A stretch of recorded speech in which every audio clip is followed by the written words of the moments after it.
Systems అలవాటు పడిన వ్యవస్థ పోలీస్ వ్యవస్థ అది గాడి తప్పితే ఎట్లుంటుందనే ఫలితాలు మనం ఏ బీహార్లోనో ఆటవిక రాజ్యాల్లోనూ చూస్తాము. నిరంకుశత్వం ఉన్నప్పుడు ఎమర్జెన్సీ టైంలో చూసాం.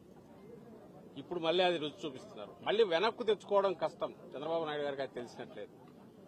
రెండవది, నువ్వు నాటిన విత్తనం ఈరోజు ఏదైతే రేపు దాని ఫలాలు ఎట్లుంటాయనేది కూడా ఆయన ఊహించట్లేదు.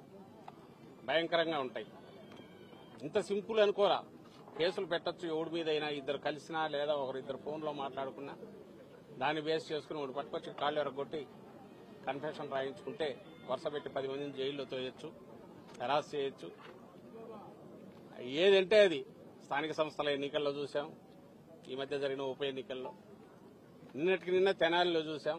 కేసు ఏదన్నా తప్పులు చేస్తే కేసు పెట్టచ్చు, తప్పులేదు. రోడ్డు మీద కూర్చోబెట్టి సినిమాల్లో కదా మనం చూసి భయం వేస్తుంటది, ఒళ్ళు గగురు పోస్తుంది. టాకీ డ్రెస్ వేసుకుని బూట్కాలు కళ్ళ మీద పెట్టి లాఠీలతో బాదుతున్నారంటే మళ్ళీ లాఠీ మార్చి లాఠీ. అసలు ఎక్కడున్నాం మనం?